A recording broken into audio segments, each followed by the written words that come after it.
ಕುರುಬ ಸಮುದಾಯಕ್ಕೆ ಎಸ್.ಟಿ ಮೀಸಲಾತಿ ವಿಸ್ತಾರ ಮಾಡೋದಕ್ಕೆ ಅವರು ರೆಡಿ ಇದ್ದಾರೆ. ಆದರೆ ಸಮುದಾಯ ಇನ್ನೂ ರೆಡಿ ಆಗಿಲ್ಲ. ಅವ್ರು ಕೊಡೋದಕ್ಕೆ ರೆಡಿ ಇದ್ದಾರೆ, ಆದರೆ ಸಮುದಾಯ ತಗೊಳ್ಳೋದಕ್ಕೆ ರೆಡಿ ಇಲ್ಲ. ಜಗದ್ಗುರುಗಳು ಎಸ್.ಟಿ ಮೀಸಲಾತಿ ಸಭೆಯಲ್ಲಿ ಹೇಳಿದ್ದಂತಹ ಮಾತು ಖಂಡಿತವಾಗ್ಲೂ. ಯಾಕೆಂದ್ರೆ ನಮ್ಮಲ್ಲಿರುವಂಥದ್ದನ್ನ ನಾವು ಕೈ ಚೆಲ್ಲಿಕೊಂಡೇ ಅಭ್ಯಾಸ ಇರುವವರಿಗೆ ಈಗ ಕೊಡ್ತಾ ಇದ್ದಾರೆ ಅಂತಂದಾಗ ಅದನ್ನು ಸ್ವೀಕಾರ ಮಾಡೋದಕ್ಕೂ ಸಹ ಹಿಂದೆ ಮುಂದೆ ಯೋಚನೆ ಮಾಡ್ತಾ ಇದ್ದೀವಿ ನಾವು. ರಾಜಕೀಯ ಇಚ್ಛಾಶಕ್ತಿ ಕೊರತೆಯಿಂದಾಗಿ ಅವತ್ತು ನಾವು ಕಳ್ಕೊಂಡ್ವಿ. 1976 ಪಾರ್ಲಿಮೆಂಟಲ್ಲಿ ಡಿಬೇಟ್ ಆಗುತ್ತೆ, ವಿಚಾರ ಚರ್ಚೆ ಆಗುತ್ತೆ. ಅದಾದ ನಂತರ 86ರಲ್ಲಿ ಎಸ್.ಟಿ ಮೀಸಲಾತಿ ಸಮುದಾಯಕ್ಕೆ ಕೊಟ್ಟಿರ್ತಾರೆ, ಶೈಕ್ಷಣಿಕವಾಗಿ ವಾಪಸ್ ಹೋಗುತ್ತೆ. 91ನಲ್ಲಿ ವಾಲ್ಮೀಕಿ ಸಮುದಾಯ ಚಾಣಕ್ಷತನದಿಂದ ವಾಲ್ಮೀಕಿ ಸಮುದಾಯದವರು ಎಸ್.ಟಿ ಮೀಸಲಾತಿಯನ್ನು ಪಟ್ಟಿಗೆ ಸೇರಿಸ್ತಾರೆ. ಪಟ್ಟಿಯಲ್ಲೇ ಇಲ್ಲದಂಥವರು ಈ ಸಮುದಾಯ ಪಟ್ಟಿಲಿದ್ರೂ ಸಹ 1991ರಲ್ಲಿ ಒಂದು ಅವಕಾಶ ಇದ್ರೂ ಸಹ ಅದನ್ನು ಯಾರೂ ಸಹ ಒಂದೇ ಒಂದು ಅರ್ಜಿ ಕೊಡಲಾರದೆ ನಮಗೆ ಸಿಕ್ಕಂತಹ ಅವಕಾಶವನ್ನು ಕಳೆದುಕೊಂಡಂತಹ ಏಕೈಕ ಸಮುದಾಯ ಜಗತ್ತಿನಲ್ಲಿ ಯಾವುದಾದ್ರೂ ಇದ್ದರೆ ಅದು ನಮ್ಮ ಕುರುಬ ಸಮುದಾಯ. ಈಗಲೂ ಸಹ ಕಳೆದ 10 ವರ್ಷಗಳಿಂದ ನಿರಂತರವಾಗಿ ಹೋರಾಟ ಮಾಡ್ತಾ ಇರುವಂಥದ್ದು. 25 ವರ್ಷಗಳ ನಂತರ ಏನಾಗಿತ್ತು, ಯಾಕೆ ತಪ್ಪೋಯ್ತು, ಯಾಕೆ ನಾವು ವಿಸ್ತಾರ ಮಾಡ್ಕೊಳ್ಳಲಿಲ್ಲ, ವಾಲ್ಮೀಕಿ ಸಮುದಾಯಕ್ಕೆ ಯಾವ ರೀತಿ ಸಿಕ್ತು, ಕುರುಬರಿಗೆ ಯಾಕೆ ಕೈ ತಪ್ಪಿತು ಅನ್ನೋ ವಿಚಾರವನ್ನು ಅಧ್ಯಯನ ಮಾಡಿ, ದಾಖಲೆಗಳನ್ನು ಸಂಗ್ರಹಣ ಮಾಡಿ, ಒಂದು ಸಭೆಗಳನ್ನು ಮಾಡಿ ಆಂತರಿಕವಾಗಿ ಎಸ್.ಟಿ ಮೀಸಲಾತಿಗೆ ಮತ್ತೊಮ್ಮೆ ಜೀವ ಕೊಡುವಂತಹ ಕೆಲಸ 2015ರಿಂದ ಆಗಿರುವಂಥದ್ದು ಇವತ್ತು ದೆಹಲಿಯ ಮಟ್ಟಕ್ಕೆ ಅದನ್ನು ಬೆನ್ನೇರಿ ನಿರಂತರವಾಗಿ ರಾಜ್ಯ ಸರ್ಕಾರಗಳ ಮೇಲೆ ಬೆನ್ನೇರಿ 2017ರಲ್ಲಿ ಮುಖ್ಯಮಂತ್ರಿಗಳು ಸಿದ್ದರಾಮಯ್ಯ ಜೊತೆ ಮೀಟಿಂಗ್ ಆಗುತ್ತೆ, 2018ರಲ್ಲಿ ಕುಮಾರಸ್ವಾಮಿ ಅವ್ರ ಜೊತೆ ಮೀಟಿಂಗ್ ಆಗುತ್ತೆ, 2019ರಲ್ಲಿ ಮೀಟಿಂಗ್ ಆಗುತ್ತೆ, 2023ರಲ್ಲಿ ಅಂತಿಮವಾಗಿ ಶಿಫಾರಸ್ಸಾಗುತ್ತೆ. ಎಲ್ಲವೂ ಸಹ ಕರಾರುವಕ್ಕವಾಗಿ ಸಂವಿಧಾನಬದ್ಧವಾಗಿ ನಡೀತಾ ಇದೆ. ಆದರೆ ಈ ಸಮುದಾಯ ಯಾವ ರೀತಿ ಯೋಚನೆ ಮಾಡ್ತಾ ಇದೆ ಅಂತಂದರೆ, ಯಾರೋ ಹೋರಾಟ ಮಾಡ್ತಾ ಇದ್ದಾರೆ, ಅವ್ರು ಕೊಡಿಸ್ಲಿ. ಭಾಳ ಜನ ಫೋನ್ ಮಾಡಿ ಕೇಳ್ತಾರೆ, ಏನಾಯ್ತು ಎಸ್.ಟಿ ಮೀಸಲಾತಿ, ಇದಾಗೋಗ್ಬಿಡುತ್ತಾ, ಇದಾಗೋಯ್ತಾ, ಇದೀಗಾಯ್ತಾ ಅಂತ ಕೇಳ್ತಾರೆ. ಒಂದು ಮೀಸಲಾತಿಯನ್ನು ಅಷ್ಟು ದೊಡ್ಡ ಸಮುದಾಯಕ್ಕೆ ಕೊಡಬೇಕು, ವಿಸ್ತಾರ ಮಾಡಬೇಕು ಅಂತಂದರೆ ಬಹಳ ಯೋಚನೆಗಳನ್ನು ಮಾಡ್ತಾರೆ, ಬಹಳ ಪ್ರೊಸೀಜರ್ಗಳಿರ್ತವೆ. ಎಲ್ಲವೂ ಸಹ ಜಗದ್ಗುರುಗಳ ನೇತೃತ್ವದಲ್ಲಿ ಇವತ್ತು ಅವರ ಮೇಲೆ ಭಾರ ಹಾಕಿ ದೆಹಲಿಯಲ್ಲಿ ನಡೆಯುವಂತಹ ಪ್ರಕ್ರಿಯೆಗಳಿಗೆ ಸಂಪೂರ್ಣ ಜವಾಬ್ದಾರಿ ಅವರ ಮೇಲೆ ಹಾಕಿರುವುದರಿಂದ ಅವರೊಬ್ಬರೇ ಶಕ್ತಿ ಕೇಂದ್ರವಾಗಿ, ಕನಕ ಗುರುಪೀಠದ ಶಕ್ತಿ ಕೇಂದ್ರವಾಗಿ ಅವರೊಬ್ಬರೇ ಶಕ್ತಿಯಾಗಿ ಇವತ್ತು ಸಮುದಾಯದ ಎಸ್.ಟಿ ಮೀಸಲಾತಿ ವಿಚಾರದಲ್ಲಿ ಅವರೊಬ್ಬರೇ ನಿರ್ಣಯ ತೆಗೆದುಕೊಳ್ಬೇಕು. ಕನಕ ಗುರುಪೀಠದ ದಶಮಾನೋತ್ಸವದ ಕಾರ್ಯಕ್ರಮದಲ್ಲಿ ಜಗದ್ಗುರುಗಳು ಒಂದು ಮಾತು ಹೇಳ್ತಾರೆ, ನನಗೆ 50 ವರ್ಷ ತುಂಬಿದೆ, ಇನ್ನೆಷ್ಟು ವರ್ಷ ನಾನು ಇರ್ತೀನೋ ಇಲ್ಲೋ ಗೊತ್ತಿಲ್ಲ, ನಾನು ಇರುವಷ್ಟು ದಿವಸ ಈ ಸಮುದಾಯಕ್ಕೆ ಎಸ್.ಟಿ ಮೀಸಲಾತಿಯನ್ನು ಒಂದು ಕೊಡಿಸ್ತೇನೆ, ಪ್ರಯತ್ನ ಮಾಡ್ತೇನೆ, ಇದೊಂದೇ ನನ್ನಲ್ಲಿ ಉಳಿದಿರುವಂಥದ್ದು ಅನ್ನೋ ಮಾತನ್ನು ಹೇಳಿದಾಗ ಎಂಥವರ ಮನಸ್ಸಿನಲ್ಲಿ ಈ ಸಮುದಾಯದ ಒಬ್ಬದ ಶಕ್ತಿಯಾಗಿ ನಾನು 50 ವರ್ಷ ತುಂಬಿದೆ, ನಾನು ಎಷ್ಟು ವರ್ಷ ಬದುಕಿರ್ತೀನೋ ಇಲ್ಲ ಗೊತ್ತಿಲ್ಲ ಅಂತೇಳಿ ಹೊಟ್ಟೆಯಲ್ಲಿ ಬೆಂಕಿ ಬಿದ್ದಂಗೆ ಆಗಲ್ವೇನ್ರಿ? ಒಂದು ಸ್ವಲ್ಪ ಯೋಚನೆ ಮಾಡಿ. ಇಡೀ ಸಮುದಾಯ ಶೂನ್ಯದತ್ತ ಹೋಗ್ತಾ ಇದೆ.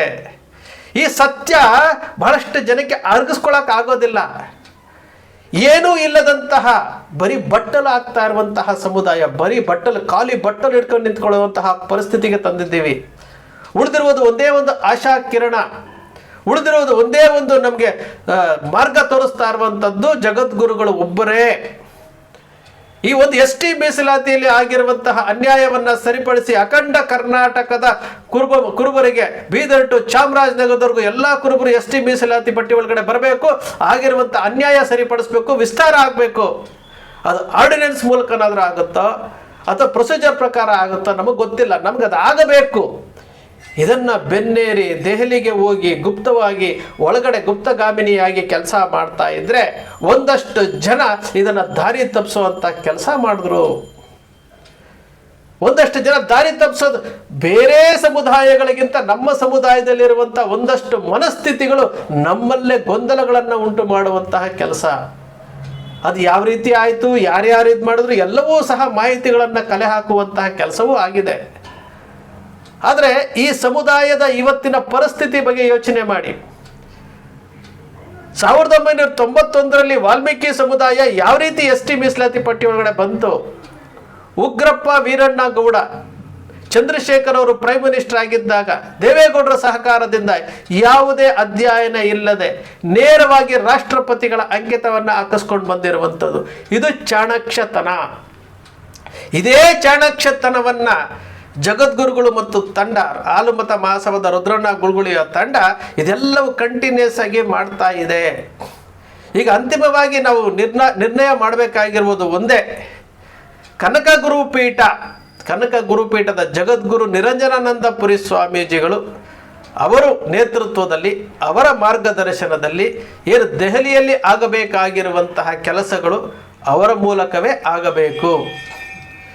ಈಗಲೂ ಸಹ ನಾವು ಪ್ರತಿಷ್ಠೆ, ಈಗಲೂ ನಾವು ಹೋರಾಟ ಮಾಡ್ತೇವೆ ಅಂದ ಪ್ರತಿಷ್ಠೆಗೆ ಏನಾದರೂ ಬಿದ್ದರೆ ಈ ಬಾರಿ ಕಳ್ಕೊಂಡ್ರೆ ಇನ್ನು ಯಾವತ್ತಿಗೂ ಸಹ ನೀವು ST ಮೀಸಲಾತಿಯ ಬಗ್ಗೆ ಮಾತನಾಡಲಿಕ್ಕೆ ಆಗಲ್ಲ. ಯಾಕೆಂದರೆ ಒಬ್ಬ ಜಗದ್ಗುರುಗಳು ಸಭೆಯಲ್ಲಿ ಮಾತನಾಡಬೇಕು ಅಂತಂದರೆ ಅವ್ರಿಗೆ ಎಷ್ಟು ನೋವಾಗಿರಬೇಕು ಮನಸ್ಸಿಗೆ. ಯಾಕಂದರೆ ಸಮುದಾಯದಲ್ಲಿ ರಾಜಕೀಯ ಶಕ್ತಿ ಇಲ್ಲ, ಸಮುದಾಯದಲ್ಲಿ ಮುನ್ನಡೆಸುವಂಥವರಿಲ್ಲ, ಇರುವುದು ಒಂದೇ ಒಂದು ಶಕ್ತಿ. ಎಷ್ಟು ಅಂತ ಬೆನ್ನ ಮೇಲೆ ಭಾರ ಹಾಕಿ ಇಳಿಯಲಿಕ್ಕಾಗುತ್ತೆ? ಇದು ಅವರ ಮಾತಿನ ಶೈಲಿಯಲ್ಲಿ ಅರ್ಥ ಆಗುತ್ತೆ.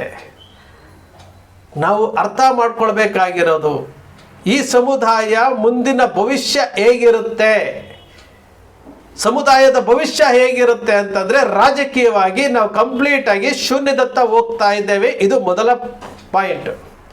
ಎರಡನೇ ಪಾಯಿಂಟ್, ಇವತ್ತಿನವರೆಗೂ ನಮ್ಮ ಸಮುದಾಯದಲ್ಲಿ ಒಂದು ಡಿಗ್ರಿ ಕಾಲೇಜ್ ಇಲ್ಲ. ಶೈಕ್ಷಣಿಕವಾಗಿ ನಾವು ಎಷ್ಟು ಹಿಂದುಳಿದಿದ್ದೇವೆ ಅನ್ನೋದಕ್ಕೆ ಇದು ಎರಡನೇ ಪಾಯಿಂಟ್. ಆರ್ಥಿಕ ಸಂಸ್ಥೆಗಳು ಬಲಿಷ್ಠ ಆಗಿದ್ದಾಗ ಸಮುದಾಯಗಳು ಸಹ ಬಲಿಷ್ಠ ಆಗುತ್ತೆ ಆರ್ಥಿಕ ಸಂಸ್ಥೆಗಳ ಮೂಲಕ ಅಂತಂದರೆ ಇವತ್ತು ಇಡೀ ಕುರುಬ ಸಮುದಾಯದಲ್ಲಿ ದೊಡ್ಡ ಮಟ್ಟದ ಆರ್ಥಿಕ ಸಂಸ್ಥೆಗಳಿಲ್ಲ. ಇರುವಂತಹ ಸಂಸ್ಥೆಗಳು ಏನು ಅಂಬೆಗಾಲ ಹಾಕೊಂಡು ನಡೀತಾ ಇರುವಂತಹ ಸಂಸ್ಥೆಗಳು, ಅದಕ್ಕೆ ಪ್ರೋತ್ಸಾಹ ಕೊಡುವವರಿಲ್ಲ. ಅದೇ ರೀತಿ ಉದ್ಯಮಗಳ ಲೆಕ್ಕಕ್ಕೆ ಬಂದರೆ ಈಗಿನ್ನೂ ಅಂಬೆಗಾಲಿಟ್ಕೊಂಡು ಈಗ ಕನಕೋದ್ಯಮ ಅಂತ ಮಾಡಿಕೊಂಡು ಈಗ ಪ್ರಾರಂಭ ಮಾಡಿರುವಂಥದ್ದು. ಇಷ್ಟೆಲ್ಲ ಒಂದು ಸಮುದಾಯ ಸಾಮಾಜಿಕವಾಗಿ, ಶೈಕ್ಷಣಿಕವಾಗಿ, ಆರ್ಥಿಕವಾಗಿ, ರಾಜಕೀಯವಾಗಿ ಬಲಿಷ್ಠವಾಗಿದ್ದರೆ ಮಾತ್ರ ಆ ಸಮುದಾಯ ಏನಾದರೂ ಗುರಿ ಮುಟ್ಟಲಿಕ್ಕೆ ಸಾಧ್ಯ. ಆದರೆ ನಮ್ಮ ಕುರುಬ ಸಮುದಾಯದಲ್ಲಿ ಮಾತ್ರ ಎಲ್ಲವೂ ಸಹ ಶೂನ್ಯ. ಇದ್ಯಾವುದು ಸೃಷ್ಟಿ ಅಲ್ಲ, ಕಲ್ಪನೆ ಅಲ್ಲ, ನಮ್ಮ ಕಣ್ಣು ಮುಂದೆ ಇರುವಂತಹ ನಗ್ನ ಸತ್ಯ. ನಮಗೆ ಕನಕ ಜಯಂತಿ ಮಾಡೋದು ಗೊತ್ತು, ನಮಗೆ ಸಂಗೊಳ್ಳಿ ರಾಯಣ್ಣ ಜಯಂತಿ ಮಾಡೋದು ಗೊತ್ತು, ನಮಗೆ ಡೊಳ್ಳು ಹೊಡಿಯೋದು ಗೊತ್ತು, ಕೇಕೆ ಹಾಕೋದು ಗೊತ್ತು, ಯಾರಾದರೂ ಬಂದರೆ ಶಿಳ್ಳೆ ಹಾಕೋದು ಗೊತ್ತು, ಸಭಾ ಮರ್ಯಾದೆ ತೆಗೆಯೋದು ಗೊತ್ತು. ಇದು ಬಿಟ್ಟರೆ ನಮಗೆ ನಮ್ಮ ಸಮುದಾಯದ ಭವಿಷ್ಯದ ಬಗ್ಗೆ ಯೋಚನೆ ಮಾಡುವಂಥ ಶಕ್ತಿ ನಮಗಿಲ್ಲ. ನಾವು ಯಾವಾಗೂ ಬಳಕೆ ಆಗ್ತಾ ಇದ್ದೀವಿ, ನಾವು ಯಾವಾಗೂ ಜೈಕಾರ ಹಾಕ್ತಾ ಇದ್ದೀವಿ, ನಾವು ಯಾವಾಗೂ ವೋಟ್ ಬ್ಯಾಂಕ್ ಆಗ್ತಾ ಇದ್ದೀವಿ ಹೊರತು ನಮ್ಮ ಮೇಲೆ ನಡೀತಾ ಇರುವಂತಹ ದೌರ್ಜನ್ಯಗಳಿಗೆ ಒಂದು ಅಂತಿಮವಾದಂತಹ ಒಂದು ಫುಲ್ ಸ್ಟಾಪ್ ಇಡಿಸ್ಬೇಕು ಅನ್ನೋ ಏನು ಹೋರಾಟ ಮಾಡ್ತಾ ಇರುವಂತಹ ಜಗದ್ಗುರುಗಳಿಗಾಗಲಿ, ಕನಕ ಗುರುಪೀಠಗಾಗಿ, ಹಾಲುಮತ ಮಹಾಸಭಾದ ರುದ್ರಣ್ಣ ಗುಳ್ಗುಳಿಯವ್ರಿಗಾಗಲಿ, ಇವರು ಏನು ಮಾಡ್ತಾ ಇದ್ದಾರೆ, ಪ್ರತಿಯೊಂದು ಅಪ್ಡೇಟು ಇಂಡೈರೆಕ್ಟಾಗಿ ಕೊಡ್ತಾ ಇದ್ದಾರೆ. ಈಗ ಡೈರೆಕ್ಟಾಗಿ ಕೊಡ್ತಾ ಇದ್ದಾರೆ. ನಾವು ಯಾವ ರೀತಿ ನಡ್ಕೊಳ್ಬೇಕು ಅನ್ನೋದ್ರ ಬಗ್ಗೆ ಯೋಚನೆ ಮಾಡುವಂತಹ ಶಕ್ತಿಯನ್ನು ನಾವು ಕಳ್ಕೊಂಡಿದ್ದೀವಿ.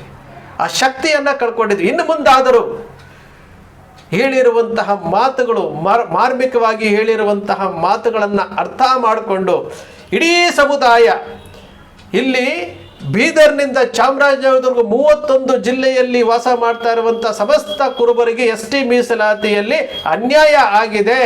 ಆ ಮೀಸಲಾತಿಯನ್ನು ವಿಸ್ತಾರ ಮಾಡಬೇಕು. ಇದಿಷ್ಟೇ ಅವರ ಗುರಿ. ಜಗದ್ಗುರುಗಳು ಹೇಳ್ತಾ ಇರ್ಬೋದು ಇಷ್ಟೇ. ಇಲ್ಲಿ ಯಾರ ಮೇಲೆ ಕೈ ಆಯಿತು, ಯಾರ ಕೈ ಕೆಳಗಡೆ ಆಯಿತು ಅನ್ನೋದಲ್ಲ. ಸಮುದಾಯಕ್ಕೆ ST ಮೀಸಲಾತಿ ವಿಸ್ತಾರ ಆಗಬೇಕು. ನನ್ನ ಉಳಿದ ಆಯಸ್ಸಿನಲ್ಲಿ ನಾನು ಮೈಯಲ್ಲಿ ಶಕ್ತಿ ಇರೋವರೆಗೂ ST ಮೀಸಲಾತಿಯನ್ನು ಸಮುದಾಯಕ್ಕೆ ನಾನು ಕೊಡಿಸಬೇಕು. ಅವರು ರೆಡಿ ಇದ್ದಾರೆ. ಆದರೆ ಸಮುದಾಯ ಮಾನಸಿಕವಾಗಿ ಸಿದ್ಧವಾಗಿಲ್ಲ. ಈ ಸಮುದಾಯಕ್ಕೆ ಅರ್ಥ ಆಗ್ತಾ ಇಲ್ಲ. ಯಾವುದೇ ಒಂದು ರಾಜಕೀಯ ಪಕ್ಷ ಏನಾದರೂ ಒಂದು ಮಾಡಬೇಕು ಅಂತಂದರೆ ಲಾಭದ ಲೆಕ್ಕಾಚಾರ ನೋಡುತ್ತೆ, ಓಟಿನ ಲಾಭ ಲೆಕ್ಕಾಚಾರದಲ್ಲಿ ನೋಡುತ್ತೆ. ರಾಜ್ಯ ಸರ್ಕಾರದಿಂದ ಕೇಂದ್ರಕ್ಕೆ ಶಿಫಾರಸು ಮಾಡಿದ್ದು ಬಸವರಾಜ ಬೊಮ್ಮಾಯಿ ಅವರು. ಬಸವರಾಜ ಬೊಮ್ಮಾಯಿ ಅವರು ಮುಖ್ಯಮಂತ್ರಿಯಾಗಿ ಕೊನೆಯ ಕ್ಯಾಬಿನೆಟ್ನಲ್ಲಿ ಈ ವಿಚಾರವನ್ನು ಪ್ರಸ್ತಾಪ ಮಾಡಿ ಅಂಗೀಕರಿಸಿ, ವಿರೋಧಗಳ ನಡುವೆ ಅಂಗೀಕರಿಸಿ ಅದನ್ನು ಕೇಂದ್ರಕ್ಕೆ ಶಿಫಾರಸು ಜುಲೈ 20ನೇ ತಾರೀಕು 2023ಕ್ಕೆ ಶಿಫಾರಸಾಗುವಂತಹ ಕಡತಗಳನ್ನು ರೆಡಿ ಮಾಡಿದ್ದು ಬಸವರಾಜ ಬೊಮ್ಮಾಯಿ ಅವರು, ಭಾರತೀಯ ಜನತಾ ಪಕ್ಷದ ಸರ್ಕಾರ. ಜಗದ್ಗುರುಗಳು ಇಷ್ಟೆಲ್ಲ ಹೇಳಿದ್ದಾರೆ, ಅವರಿಗೆ ಅವ್ರ ಮಾತಿನಂತೆ ನಾನು ನಡ್ಕೊಳ್ತೀನಿ ಅಂತೇಳಿ ಬಸವರಾಜ ಬೊಮ್ಮಾಯಿ ಅವರು ಅವತ್ತು ಮಾಡಿದ್ದಂಥದ್ದು ಇವತ್ತು ದೆಹಲಿಯ ಮಟ್ಟದಲ್ಲಿ ವೇಗವಾಗಿ ಹೋಗಿ ಕುತ್ಕೊಂಡು ಪ್ರಕ್ರಿಯೆಗಳಲ್ಲಿ ಏನಿವಾಗ ಪ್ರಾರಂಭ ಮಾಡಿರುವಂಥದ್ದು ನಾವು ಅರ್ಥ ಮಾಡ್ಕೊಳ್ಬೇಕಾಗುತ್ತೆ. ಚುನಾವಣೆ 2 ವರ್ಷ ಇದೆ. 2028ಕ್ಕೆ ವಿಧಾನಸಭಾ ಚುನಾವಣೆ ಬರ್ತಾ ಇದೆ. ನಾವು ಅರ್ಥ ಮಾಡ್ಕೊಳ್ಬೇಕು. ನಾವು ಮನವಿ ಕೊಟ್ವಿ, ಹೋರಾಟ ಮಾಡಿದ್ವಿ, ಕೇಕೆ ಹಾಕಿದ್ವಿ, ಕೂಗಾಡೋದಲ್ಲ, ಚಾಣಕ್ಷತನದಿಂದ ಕೆಲಸ ಮಾಡಬೇಕಾಗುತ್ತೆ. ನಾವು ಯಾಕೆ 1991ನೇ ಇಸ್ವಿನಲ್ಲಿ ಯಾತಕ್ಕೋಸ್ಕರವಾಗಿ ವಾಲ್ಮೀಕಿ ಸಮುದಾಯದ ಉಗ್ರಪ್ಪನವರು, ವೀರಣ್ಣವರು ಯಾವ ರೀತಿ ತಗೊಂಡ್ರು ಅನ್ನೋ ವಿಚಾರವನ್ನು ಬಹಳಷ್ಟು ಸಾರಿ ನಾವು ಹೇಳಿದ್ದೇವೆ. ಚಾಣಕ್ಷತನ ನಮ್ಮ ಕಣ್ಣು ಮುಂದೆ ಇದೆ. ಹೋರಾಟಗಳು ನಡೀತಾ ಇದೆ. ಮಹಾರಾಷ್ಟ್ರದಲ್ಲಿ ಲಕ್ಷಾಂತರ ಜನ ಸೇರಿ ಹೋರಾಟ ಮಾಡ್ತಾ ಇದ್ದಾರೆ. ಬೇರೆ ಬೇರೆ ಸಮುದಾಯಗಳ ಮೀಸಲಾತಿಗೆ ಲಕ್ಷಾಂತರ ಜನ, ಎಷ್ಟು ಗುಜ್ಜಾರ್ ಆಗಿರ್ಬೋದು, ಮೀನಾ ಸಮುದಾಯ ಆಗಿರ್ಬೋದು, ಮಣಿಪುರದಲ್ಲಿ ಕುಕ್ಕಿ ಸಮುದಾಯ ಎಲ್ಲವೂ ಸಹ ಪರಿಶಿಷ್ಟ ಪಂಗಡದಲ್ಲಿ ಬರುವಂತಹ ಹೋರಾಟಗಳು. ಇವು ಯಾವುದಾದ್ರೂ ಏನಾದರೂ ಒಂದು ಅಂತಿಮವಾಗಿ ಗುರಿ ಮುಟ್ಟಿದೆಯಾ ಅಂತಂದರೆ ಇಲ್ಲ. ನಮ್ಮಲ್ಲಿ ಎಲ್ಲವೂ ಇದೆ. ST ಮೀಸಲಾತಿಗೆ ಪೂರಕವಾದಂತಹ ಎಲ್ಲ ಮಾಹಿತಿಗಳು ನಮ್ಮ ಹತ್ರ ಇದ್ದಾವೆ. ನಾವು ಅದನ್ನೇ ಹೇಳ್ತಾ ಇರುವಂಥದ್ದು. ಎಲ್ಲವೂ ನಮ್ಮಲ್ಲಿದೆ. ಮೀಸಲಾತಿಗೆ ಸಂಬಂಧಪಟ್ಟಂತಹ ಎಲ್ಲ ವಿಚಾರ, ಎಲ್ಲ ಮಾಹಿತಿಗಳು ನಮ್ಮಲ್ಲಿದೆ. ನಮ್ಮಲ್ಲಿ ಅನ್ನದ ಬಟ್ಟಲಿನಲ್ಲಿ ಅನ್ನ ಇದ್ರೂ ಸಹ ನಾವು ಸಾಂಬಾರು ಹಾಕೊಂಡು ತಿನ್ನುವಂತಹ ನಮಗೆ ಮನಸ್ಸಿಲ್ಲ. ಖಾಲಿ ಬಟ್ಟಲಾಗಿ ಇಟ್ಕೊತಾ ಇದ್ದೇವೆ ನಾವು. ಅನ್ನವನ್ನು ಚೆಲ್ಲಿ ಖಾಲಿ ಬಟ್ಟಲಾಗಿ ಇಟ್ಕೊಂಡು ನಮ್ಗೆ ಹೊಟ್ಟೆ ಹಸಿತಾ ಇದೆ ಅಂತಂದರೆ ಮೂರ್ಖತನ. ಯಾರದ್ದು ಮೂರ್ಖತನ? ಸಮುದಾಯ ಇವತ್ತು ಯಾವ ಪರಿಸ್ಥಿತಿನಲ್ಲಿದೆ? ನಾವು ಮೀಸಲಾತಿಯನ್ನು 2015ರಿಂದ ನಾವು ಪ್ರಾರಂಭ ಮಾಡಿದ್ವಲ್ಲ, 2015ರಿಂದ 2026ರವರೆಗೂ ಇವತ್ತಿನವರೆಗೂ ಎಷ್ಟೆಷ್ಟು ಪ್ರಕ್ರಿಯೆಗಳು ನಡೆದಿದ್ದಾವೆ, ಏನೇನು ಆಗಿದ್ದಾವೆ, ಪ್ರತಿಯೊಂದು ಸಹ ಟೈಮ್ ಲೈನಲ್ಲಿ ಇಟ್ಕೊಂಡಿರುವಂಥವ್ರು ನಾವು. ಜೊತೆಗೆ ಈ ಸಮುದಾಯದ ಮೇಲೆ ನಡೀತಾ ಇರುವಂಥ ಅಟ್ರಾಸಿಟಿ, ದೌರ್ಜನ್ಯಗಳ ಅಂಕಿ ಅಂಶಗಳನ್ನು ಕಲೆ ಹಾಕ್ತಾ ಇದ್ದೀವಿ. ಯಾತಕ್ಕೆ? ಪ್ರತಿಯೊಂದು ಬೇಕಾಗುತ್ತೆ ಅಂತೇಳಿ ಈ ಸಮುದಾಯಕ್ಕೆ ತಿಳ್ಕೊಳ್ಳುವಂತಹ ಯಾಕೆ ಆ ದೇವರು ಯೋಚನೆ ಕೊಡ್ತಾ ಇಲ್ವೋ ನಮಗೆ ಗೊತ್ತಾಗ್ತಾ ಇಲ್ಲ. ಆದರೆ ಹೋರಾಟ ಯಾರು ಕೈ ಜೋಡಿಸ್ಲಿ, ಯಾರು ಕೈ ನೋಡ್ದಾಗ್ಲಿ, ಯಾರು ಕಾಲು ಇಳಿತಾರೋ, ಯಾರ್ಯಾರು ಮಾತು ಕೇಳಿಕೊಂಡು ಡಿಸ್ಟರ್ಬ್ ಮಾಡಲಿಕ್ಕೆ ಹೋಗ್ತಾರೋ, ಇಲ್ಲಿ ಈ ಸಮುದಾಯದಲ್ಲಿ ಗೊಂದಲಗಳನ್ನು ಉಂಟು ಮಾಡಲಿಕ್ಕೆ ಹೋಗ್ತಾರೋ, ಈ ಸಮುದಾಯದ ಯಾವ ರಾಜಕಾರಣಿಗಳು ಸಹ ಇವತ್ತರೆಗೂ ನಿಮ್ಮ ಜೊತೆಲಿ ನಾವಿದ್ದೀವಿ ಅಂತೇಳಿ ಯಾರು ಕಾಣ್ತಾ ಇಲ್ಲ ನಮಗೆ. ಆದರೂ ಸಹ ಜಗದ್ಗುರುಗಳು ಹೇಳಿರುವಂಥದ್ದು, ನನ್ನ ಉಳಿದ ಆಯಸ್ಸಿನಲ್ಲಿ ನಾನು ಈ ಸಮುದಾಯಕ್ಕೆ ST ಮೀಸಲಾತಿಯನ್ನು ವಿಸ್ತಾರ ಮಾಡೋದೇ ನನ್ನೊಂದು ಗುರಿ ಅಂತ ಹೇಳಿದ್ದಾರಲ್ಲ, ಇದೊಂದೇ ಶಕ್ತಿ. ಈ ಸಮುದಾಯ ಅರ್ಥ ಮಾಡ್ಕೊಳ್ಬೇಕಾಗಿರೋದು ಇದೊಂದೇ ಶಕ್ತಿ. ಖಂಡಿತವಾಗಲೂ ನಾವೇನಾದರೂ ಈ ಮೀಸಲಾತಿಯಿಂದ ನಾವೇನಾದರೂ ಹೊರಗಡೆ ಬಂದರೆ, ಈಗ ನಾವು ಆಲ್ರೆಡಿ ST ಪಟ್ಟಿನಲ್ಲಿ ಇದ್ದೀವಿ, ಹೊಸದಾಗಿ ಅರ್ಜಿ ಕೊಡಬೇಕಾಗಿಲ್ಲ. ಎಲ್ಲ ಪ್ರಕ್ರಿಯೆಗಳು ಆಗ್ತಾ ಇದ್ದಾವೆ. ಈ ಪ್ರಕ್ರಿಯೆಗಳನ್ನು ಮುಗಿಸಿ ವಿಸ್ತಾರ ಆಯಿತು ಅಂತಂದರೆ ಈ ಸಮುದಾಯ ST ಮೀಸಲಾತಿ ಪಟ್ಟಿಗೆ ಬಂದರೆ ಕೊನೆಯ ಪಕ್ಷ ರಾಜಕೀಯವಾಗಿ, ಶೈಕ್ಷಣಿಕವಾಗಿ, ಆರ್ಥಿಕವಾಗಿ, ಔದ್ಯೋಗಿಕವಾಗಿ ಈ ಸಮುದಾಯದ ಮೇಲೆ ನಡೀತಾ ಇರುವಂತಹ ದೌರ್ಜನ್ಯಗಳಿಂದ ಮುಕ್ತಿ ಸಿಗುತ್ತೆ. ಇದು ST ಮೀಸಲಾತಿಯ ಸಭೆಯಲ್ಲಿ ಜಗದ್ಗುರುಗಳು ಹೇಳಿದ್ದಂತಹ ಮಾರ್ಮಿಕ ನುಡಿಗಳ ಮಾತುಗಳು. ಬಂಧುಗಳೇ, ಅರ್ಥ ಮಾಡ್ಕೊಳ್ಳಿ. ಕೈಯಲ್ಲಿ ಅನ್ನ ಇದ್ದಿದ್ದನ್ನು ಕಳ್ಕೊಂಡ್ವಿ, ಈಗ ಮತ್ತೊಮ್ಮೆ ಬಟ್ಟಲಲ್ಲಿ ಅನ್ನ ಬರ್ತಾ ಇದೆ.